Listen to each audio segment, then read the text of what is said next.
नमस्कार आप सभी को। और जनधारा 24/7 की टीम आज जिला कलेक्ट्रेट पहुंची हुई है। जिला कलेक्ट्रेट एक ऐसी जगह जहां पर से पूरे जिले की कमान सौंपी जाती है, संभाली जाती है, दिशा निर्देश यहां पर दिए जाते हैं। कोरिया जिले पर हम इस वक्त मौजूद हैं और यहां पर जिला कलेक्ट्रेट में हम यहां पर आए हुए हैं और आज हम कलेक्टर मैम से मुखातिब होंगे और उनसे जानेंगे कि जिले को लेकर क्या विजन है स्थानीय प्रशासन और यहाँ पर किस प्रकार की प्लानिंग हो रही है, चुनौतियां क्या कुछ है, इन सभी चीजों को बहुत ही विस्तार से आज हम कलेक्टर मैम के साथ में चर्चा करेंगे। और इस पूरी बातचीत के लिए आज हमारे साथ में मौजूद हैं कोरिया जिले की कलेक्टर श्रीमती रोक्तिमा यादव जी। मैम सबसे पहले बहुत स्वागत है आपका जी। और ये हम जानना चाहेंगे कि सबसे पहला सवाल आपसे ये है कि बतौर कलेक्टर आपकी इस जिले में पहली पदस्थापना है, तो ऐसे में कोरिया जिले में आप कि जब से ज्वाइनिंग यहाँ पर हुई है तो क्या आप देखते हैं कैसे यहाँ पर सिनारियो है और चैलेंजेस क्या कुछ आपने फील किए हैं यहाँ पे? जी, जैसा कि आप सभी जानते हैं कि कोरिया एक काफ़ी दूरस्थ क्षेत्र है, दूरस्थ जिला है छत्तीसगढ़ का। और अगर मैं चुनौतियों की बात करती हूँ तो यहाँ की जो मुझे सबसे विशिष्ट चुनौती महसूस हुई कि यहाँ की भौगोलिक स्थिति बहुत स्पेसिफिक है। बहुत छोटा-सा जिला है, परंतु मैं इसके अगर क्षेत्र की बात करूँ तो यहाँ रामगढ़ का जो क्षेत्र है, जो कि हमारे टाइगर रिज़र्व को क्रॉस करते हुए हम जाते हैं, तो उन दूरस्थ क्षेत्र में आज भी कुछ संसाधनों की कमी है। आज भी हम वहाँ पे सोलर पे लोग वहाँ पे सोलर पे अपना जीवन चला रहे हैं। तो इन दूरस्थ क्षेत्रों को वन के नियमों के तहत रहते हुए, उन दायरों में रहते हुए कैसे उन क्षेत्र के लोगों तक हम बेसिक सुविधाओं को पहुंचा सके, ये मुझे यहाँ की सबसे बड़ी चुनौती महसूस हुई। यहाँ कलेक्ट्रेट में, क्योंकि आपने चुनौती की बात कही है, कलेक्ट्रेट में इन्हीं चुनौतियों को जो लोग भी अपने खुद में महसूस करते हैं, तो इन्हीं चुनौतियों को दूर करने के लिए जन दर्शन जैसे जरूरी कार्यक्रम जो है वो किए जाते हैं। यहाँ पर आपके कलेक्ट्रेट में हर मंगलवार को ये होता है। क्या लगता है लोगों की कौन सी समस्याएं होती है और किसमें आपको सबसे कॉमन समस्या आपको समझ में आई है? जी, यहाँ पे हर मंगलवार को जनदर्शन लिया जाता है और साथ ही इसके साथ ही जो हमारे और भी पोर्टल्स होते हैं जहाँ लोगों की ग्रीवेंसेस शिकायतें आती हैं, उनका एनालिसिस करने के बाद मुझे महसूस हुआ कि बहुत छोटी-छोटी यहाँ पे डिमांड्स है लोगों की। कुछ तो मांग जनरेटेड होती है, जो क्षेत्र में पुल पुलिया इनकी डिमांड्स होती है, और दूसरा जो मैंने देखा कि राजस्व से संबंधित चीज़ों की भी लोगों में कुछ शिकायतें होती, कुछ डिमांड होती हैं जो बहुत छोटी-छोटी होती है। यहाँ के लोगों की जो सहजता मैंने महसूस की, बहुत बड़ी-बड़ी मांग इनकी होती नहीं है। और राजस्व रिलेटेड भी कुछ चीजें हैं कि सीमांकन, बंटवारा, नामांकन, उसको भी अगर हम समय सीमा पे कर ले तो निश्चित रूप से यहाँ मांग और शिकायतें थोड़ी सी कम होगी, ऐसा मैंने महसूस किया। दूरस्थ ये अंचल है, कहीं ना कहीं यहाँ पर बड़ी संख्या में खेती किसानी और कृषि भी यहाँ पर होती है, और ऐसे में आपने जो जमीन वाला जो मसला आपने अभी जिसका जिक्र किया है, सीमांकन, बंटवारा, तो ऐसे में ये कैसे टफ होता है और कितना ये टफ टास्क है और इसका फिर हल कैसे निकाला जाता है? राजस्व अमले की थोड़ी कमी रहती है और थोड़ा मुझे ऐसा लगता है कि उनकी गुणवत्ता को भी बढ़ाने की आवश्यकता है, और मेरा प्रयास लगातार हो रहा है। हम हर महीने रेवेन्यू ऑफिसर्स की हमने बैठक प्रारंभ कर दी है और बहुत लगातार मॉनिटरिंग कर रहे हैं। मैं खुद सारे तहसीलों में जा रही हूँ और मेरे साथ जो जिला कार्यालय में जो अपर कलेक्टर्स भी हैं, मैंने उनकी भी ड्यूटी लगा दी है, क्योंकि जितना हम निरीक्षण करेंगे, और साथ ही केवल निरीक्षण से मसला हल नहीं होता, ऐसा मुझे मानना है। उनको मार्गदर्शन देना भी आवश्यक है, और कुछ नए अधिकारी भी जो हैं, जो अभी नई नई पदस्थापना हुई है, उनको भी कुछ मार्गदर्शन की आवश्यकता होती है। तो राजस्व को बहुत फोकस में मैंने रखा है कि लगातार उनके साथ बैठ के और जो लोगों की समस्याएं हैं उसकी जड़ तक जाने में कि वो समस्याओं का समाधान क्यों नहीं हो पा रहा है, तो इसके माध्यम से हम लोग राजस्व की समस्याओं का निराकरण करने का प्रयास कर रहे हैं। यूथ को लेकर आप क्या सोचती हैं और यहाँ के युवाओं को लेकर आपका क्या नजरिया है? जी, देखिए, अगर मैं यूथ की बात करती हूँ तो कहीं न कहीं हम इसको रोजगार से भी जोड़ते हैं, और जब रोजगार की बात आती है तो केवल ये सरकारी नौकरी तक सीमित नहीं होनी चाहिए। स्वरोजगार की हम बात करते हैं, कौशल विकास की बात करते हैं। जैसा कि आप जानते हैं कि कौशल विकास हमारा विभाग होता है, लाइवलीहुड हमारे कॉलेज होते हैं।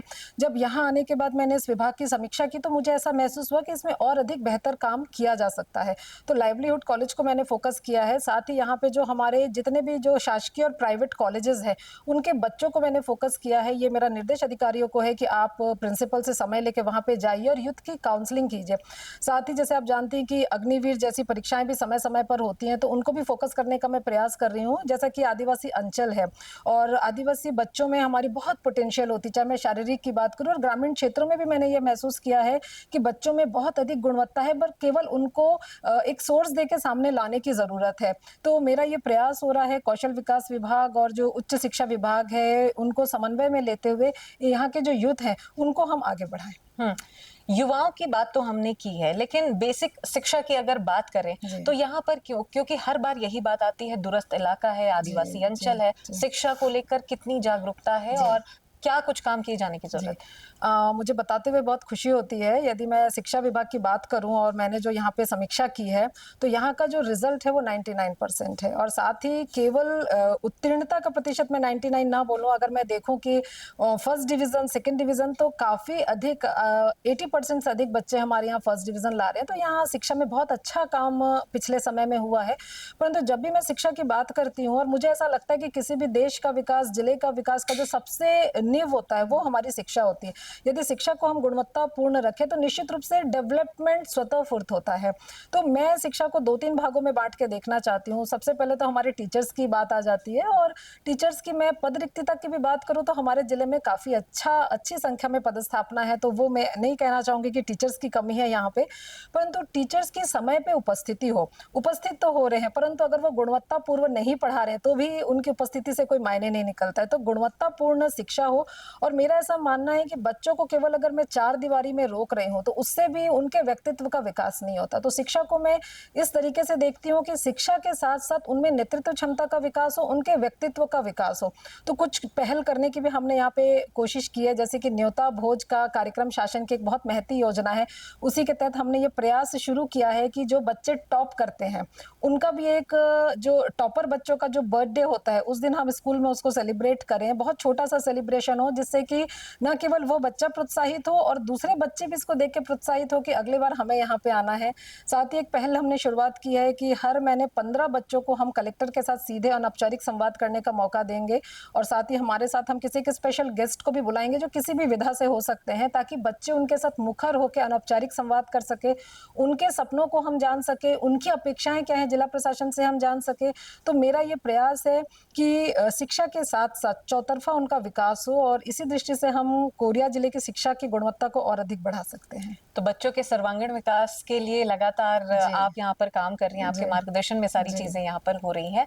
स्वास्थ्य व्यवस्था को लेकर आप क्या कहेंगी, क्योंकि ये जो इलाका है तो यहाँ पर ये भी बहुत जरूरी और मूलभूत जरूरत है। शिक्षा के बाद मेरी दूसरी प्राथमिकता हमेशा से ही स्वास्थ्य रही है। यदि व्यक्ति शिक्षित होगा और स्वस्थ होगा तो डेवलपमेंट अपने आप आगे बढ़ेगा और स्वास्थ्य के लिए दूरस्थ क्षेत्र है परंतु यहाँ पे स्वास्थ्य में भी बहुत अधिक अच्छा काम हुआ है। मैं आपको बताना चाहूंगी कि सीजीएमएससी स्वास्थ्य विभाग और डीएमएफ के कोलैबोरेशन से, समन्वय से यहाँ पे 200 बिस्तरों का हॉस्पिटल, नवनिर्मित हॉस्पिटल बन रहा है जो संभवतः इसी साल कंप्लीट हो जाएगा और ये जिले के लिए एक बहुत बड़ी उपलब्धि है। साथ ही शिशु मातृत्व हॉस्पिटल भी साथ में बन रहा है, नर्सिंग कॉलेज हमारा बन रहा है। तो अगर मैं इंफ्रास्ट्रक्चर की दृष्टि से बात करूँ तो स्वास्थ्य में हम काफी अच्छा आगे बढ़ रहे हैं और कुछ विशेषज्ञों की कमी है यहाँ पे, लेकिन उसमें भी मैंने जो समीक्षा की है पदस्थापना काफी अच्छी यहाँ पे मेडिकल ऑफिसर्स की है जिनका उपयोग हम कर रहे हैं। इंस्टीट्यूशनल डिलीवरी हम 100% यहाँ पे कर रहे हैं और साथ ही मैं स्वास्थ्य को अगर न्यूट्रिशन से जोड़ती हूँ, टीकाकरण से जोड़ती हूँ तो उसमें भी यहाँ बहुत अच्छा काम हुआ है। न्यूट्रिशन के बारे में मैं आपको बताना चाहूंगी कि हमने एक नई पहल यहाँ पे की हुई है, पूर्व से चल रहा है यहाँ पे जो पहल है कि कोरिया मोदक जो कि सत्तू के लड्डू हम बनाते हैं और साथ ही महुआ के लड्डू हम बनाते हैं, मतलब गर्मियों के समय में और ठंड के समय में हम चेंज करते हैं सत्तू लड्डू और महुआ लड्डू, और वो हम गर्भवती माताओं को दे रहे हैं जिससे कि उनके जो बच्चे हैं काफी उसमें जो उनके जो कुपोषण के दर में कमी आई है, पोषण में वृद्धि आई है। तो ये बहुत अच्छी यहाँ पे पहल हुई है और स्वास्थ्य विभाग में आयुष्मान कार्ड की बात करें, वय वंदन कार्ड की बात करें तो उसमें भी राज्य में हम बहुत अच्छा काम कर रहे हैं। तो कुल मिला के स्वास्थ्य में अच्छा काम हो रहा है, परंतु और देखने की आवश्यकता है ताकि गुणवत्तापूर्ण हम दे सके और जो रेफरल होता है उसको हम कम से कम कर सकें। तो पहल तो हुई है और उसका बहुत व्यापक असर भी यहाँ पर देखने को मिल रहा है। हम यहाँ मिलेट कैफे में भी गए थे और जब आपने पहल की बात की और प्रशासन के लिए यहाँ पर बात की है तो हमने मिलेट कैफे में जाना, समझा, उनसे बातचीत की तो ये समझ में आया और उन्होंने बताया भी, सहर्ष उन्होंने इस बात को स्वीकार भी किया कि जिला प्रशासन की खास मदद मिली। तो ऐसे ही क्या कुछ और योजनाएं? जैसे मिलेट कैफे में बताना चाहूंगी, वो हमारी लखपति दीदियां हैं। और जी। जब हम एनआरएलएम की कोई भी जो हमारी समूह होती है, तो एक इनिशियल हमें एक बूस्टअप देना पड़ता है, एक इनिशियल समूह दे एक हेल्प देना पड़ता है। परंतु मुझे बताते हुए बहुत खुशी होती है कि आज वो स्वयं इस चीज को रन कर रही है और काफी अच्छा, जैसे एक कमर्शियल जो रेस्टोरेंट होता है उस तरीके से ये यहाँ पे चला रही हैं और काफी अच्छा उनका काम हो रहा है। तो एनआरएलएम की भी जितनी दीदियां हैं, हमने ये प्रयास किया है, जैसे भारत सरकार की योजना है, राज्य सरकार की योजना है कि लखपति दीदी बनाना है, तो हम कोशिश कर रहे हैं कि दीदियों को अधिक से अधिक जोड़ें और जो ट्रेडिशनल पशुपालन और कृषि तक वो सीमित ना रहे, उनको एक बिजनेस मॉडल के रूप में हम आगे बढ़ाएं, ये हमारी योजना है। क्योंकि जब तक वो बिजनेस मॉडल नहीं सीखेंगी, तो एक लेवल के जाने के बाद कई बार ऐसा देखने में मिला है कि दीदियां पीछे हो जाती हैं। तो हमारा जो अभी इस बार जो फोकस रहेगा कि दीदियों को हेल्प के साथ साथ एक बिजनेस मॉडल के रूप में हम विकसित करें, ताकि दीदियां आगे से आगे बढ़ पाए और लखपति दीदी की संख्या हम अधिक से अधिक कर सकें।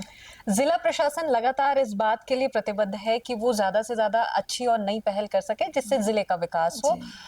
ऐसे में सीएम हेल्पलाइन नंबर की भी शुरुआत की जी। गई है, जो कि जी। प्रदेश स्तर पर और मुख्यमंत्री की ये महत्वपूर्ण योजना जी। है। तो ये लोगों की मदद के लिए तो इस प्रकार के इनिशिएट और पहल की गई है, लेकिन कहीं ना कहीं इसका बहुत ज्यादा, क्या इसको तनाव के रूप में जिला अधिकारी लोग जो है, जैसे आप हैं, तो क्या आप इसको, कितना आपके लिए ये चैलेंजिंग होता है, कैसी चुनौतियां होती है इस दौरान में? देखिए, सीएम हेल्पलाइन शासन की एक बहुत ही हाँ। अच्छा इनिशिएटिव है, ऐसा मैं मानती हूँ। परंतु जैसा कि आपने तनाव के बारे में हाँ। पूछा, जब भी कोई नया परिवर्तन होता है, नए चेंजेस होते हैं, नई योजनाएं आती है और उसका इम्प्लीमेंट करने का जो एक दायित्व हमारे ऊपर होता है, वो निश्चित रूप से कभी-कभी थोड़ा तनाव कुछ अधिकारियों को देता है। और इसमें जो सबसे बड़ी बात मैं बोलूंगी, अगर जैसे कि अगर हम सिर्फ तनाव की बात करें कि जिस समय सीमा में प्रतिबद्धता के साथ हमें काम करना है, परंतु मैं इसे तनाव के रूप में नहीं देखती हूँ, मैं इसे दायित्व के रूप में देखती हूँ।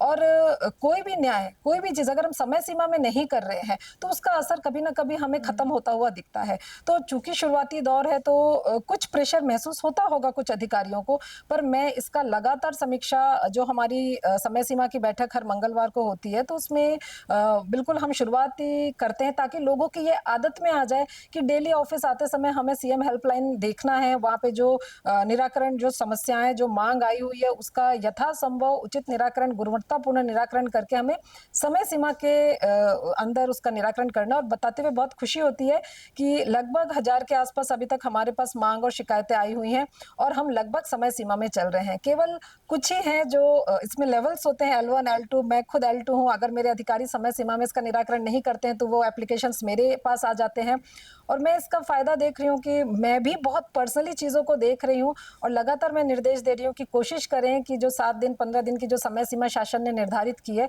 उसी समय सीमा में हम इसका निराकरण करें।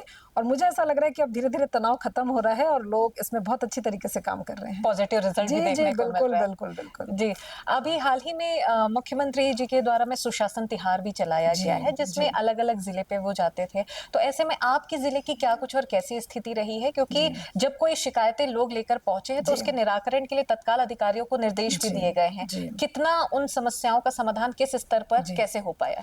जी, सुशासन त्योहार के बारे में मैं आपको बताना चाहूँगी कि हमारे यहाँ 2 जनपद हैं और 4 नगरीय निकाय हैं। तो उसमें से हमारे लगभग 5,500 आवेदन आए और हमने लगभग 18 शिविर यहाँ पे लगाए थे। माननीय मुख्यमंत्री जी ने भी शिरकत की थी यहाँ पे सुशासन शिविर में। और 5,500 में से बताते हुए खुशी होती है कि केवल अभी 48 आवेदन ही बचे हुए हैं, जिसका निराकरण होना शेष है। और कुछ आवेदन ऐसे होते हैं कि जो थोड़े से समय, जिसमें गुणवत्तापूर्ण निराकरण करने में समय लगता है और उसी कारण कुछ आवेदन हमारे बचे हुए हैं और काफी अच्छा निराकरण हमारे अधिकारियों ने यहाँ पे किया है। और इसमें भी जो मैंने महसूस किया, एक तरफ मांग आती है और जैसा कि मैंने शुरू में ही बताया, बहुत छोटी छोटी मांग रहती है यहाँ के नागरिक गणों की, और साथ में राजस्व की भी कुछ समस्याएं रही हैं, जो सीमांकन आदि की समस्याएं होती हैं। तो हमने यथासंभव प्रयास किया है उनको पूरा करने का। चूंकि अभी बरसात भी लग गई है, तो कुछ एक ऐसे होंगे जिनको हम बरसात के बाद करेंगे, परंतु हमारा निराकरण का प्रतिशत और गुणवत्ता बहुत अच्छा है। एक ओवरऑल कंक्लूजन के तौर पर अगर देखा जी। जाए, तो जी। सबसे बुनियादी जरूरत आपको क्या महसूस हुई यहाँ पर में? जी। देखिए अगर मैं छत्तीसगढ़ की बात करूं और कोरिया की बात करूं तो हम धान पे निर्भर हैं, धान का कटोरा हमें कहा जाता है। तो यहाँ के जो अधिकांश किसान हैं, किसान वर्ग के ही लोग हैं और खेती बाड़ी ही उनकी मुख्य जीविका है। तो परंतु धान को अगर मैं देखूं तो बहुत दीर्घकालिक योजना के रूप में, लाभकारी के रूप में, समाधान के रूप में देखने की बजाय मुझे ऐसा लगता है कि हमें फसल विविधीकरण की बात करनी चाहिए। तो यहाँ की जो आपने मेन समस्या की बात की, तो लोग जमीन से जुड़े हुए हैं। तो लोगों की अगर मैं कृषि की गुणवत्ता, हॉर्टिकल्चर की गुणवत्ता को बढ़ाऊं और साथ में जो उनकी जमीन की छोटी-छोटी समस्याएं हैं, इनका निराकरण करूं, तो मुझे ऐसा लगता है कि कोरिया की यथासंभव समस्या का हम निराकरण कर लेते हैं। मैम, अभी आपने बताया कि जहां से आपकी जर्नी की शुरुआत हुई, विमेन एम्पावरमेंट की बात होती है, हर कोई एक दूसरे को देखकर सीखता है, समझता है और इंस्पायर होकर वो आगे बढ़ने की कोशिश करता है। लेकिन आपके मामले में ये कुछ थोड़ा सा उल्टा नजर आया।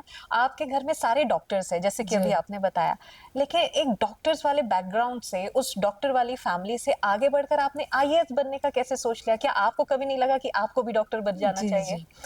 अगर मैं सच बोलूँ तो आईएएस बनने का ऐसा कोई मेरा सपना बचपन का नहीं था और जैसा कि मैंने बताया कि मेरे घर में सारे डॉक्टर्स हैं और सारे साइंस बैकग्राउंड्स के हैं, परंतु इसके बीच में मैंने आर्ट्स का चयन किया, ह्यूमैनिटीज़ का चयन किया। और अगर मैं अपने समय की बात करती हूँ तो जितने स्कोप आज हैं ह्यूमैनिटीज़ में, उस समय नहीं हुआ करते थे।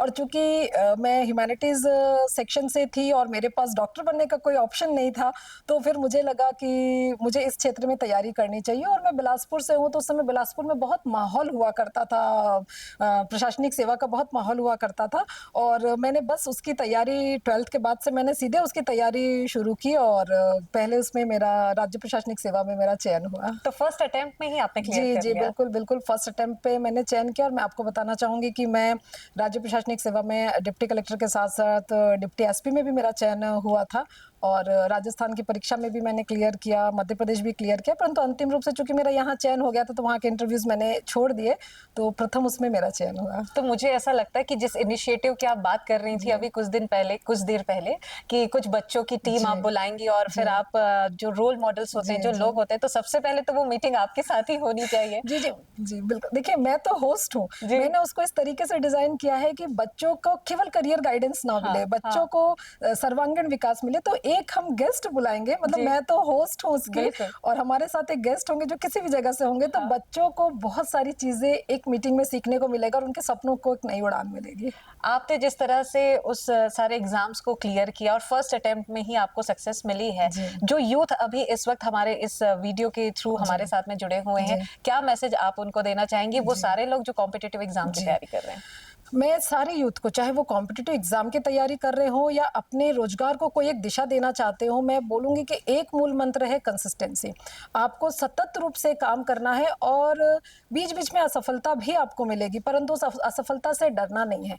यदि आप लगे रहेंगे तो सफलता आपको निश्चित रूप से मिलेगी। एक सही डायरेक्शन, दिशा तय करना आवश्यक है और उसमें लगे रहिए और लगे रहेंगे तो आपको कभी जीवन में पीछे मुड़ के नहीं देखना पड़ेगा और सफलता आपके कदम चूमेगी। बहुत सुंदर बात आपने कही है मैम, कि अगर आपने किसी चीज को तय कर लिया है तो वो लक्ष्य तय करना बहुत जरूरी है। डायरेक्शन अगर आपने पकड़ लिया है तो उसके बाद में आपको सफलता बहुत मिलेगी। बहरहाल, बहुत शुक्रिया आपका जी, हमारे साथ में धन्यवाद। जुड़ने के लिए और इतनी सारी अच्छी अच्छी बातें हमसे शेयर जी, करने के लिए। धन्यवाद। तो आज हमने जिला कलेक्टर मैम से खूब सारी बातचीत की है और ये जाना है कि बतौर कलेक्टर वो इस जिले के लिए क्या कुछ कर रही हैं, कैसी चुनौतियां हैं और क्या कुछ इनिशिएट यहाँ पर लिए जा रहे हैं। उनसे बातचीत करने में ये बात पूरी स्पष्ट रूप से क्लियर भी हुई है कि चाहे बात शिक्षा की हो, स्वास्थ्य की हो, रोजगार की हो, युवाओं की हो, पर्यटन की हो। पर्यटन इस लिहाज से क्योंकि जब कोरिया और सरगुजा संभाग की बात आती है तो यहाँ पर पर्यटन की अपार संभावनाएं हैं और बहुत कुछ चीजें हैं यहाँ पर जो की जा सकती हैं और की जानी चाहिए और हो भी रही है। साथ ही साथ शिक्षा, स्वास्थ्य, रोजगार, युवाओं की बात हो तो यहाँ पर भी इस दृष्टिकोण से भी बहुत सारे काम यहाँ पर हो रहे हैं। बहुत सारी चीजें हैं जो कि आगे पाइपलाइन पर है, योजनाएं हैं जो कि बनाई जाएंगी, इनिशिएट यहाँ पर लिया जाएगा। तो इस तरह से बहुत ही सुंदर बातचीत यहाँ पर पूरी कलेक्टर श्रीमती रुक्तिमा यादव मैम से यहाँ पर हुई है, जिनसे हमने बहुत कुछ जाना है, समझा है और सीखा है। बहरहाल, आज इस कार्यक्रम में फिलहाल इतना ही। कैमरामैन सोनू के साथ मैं प्रथा शुक्ला, कोरिया बैकुंठपुर, जंधारा 24/7। नमस्कार।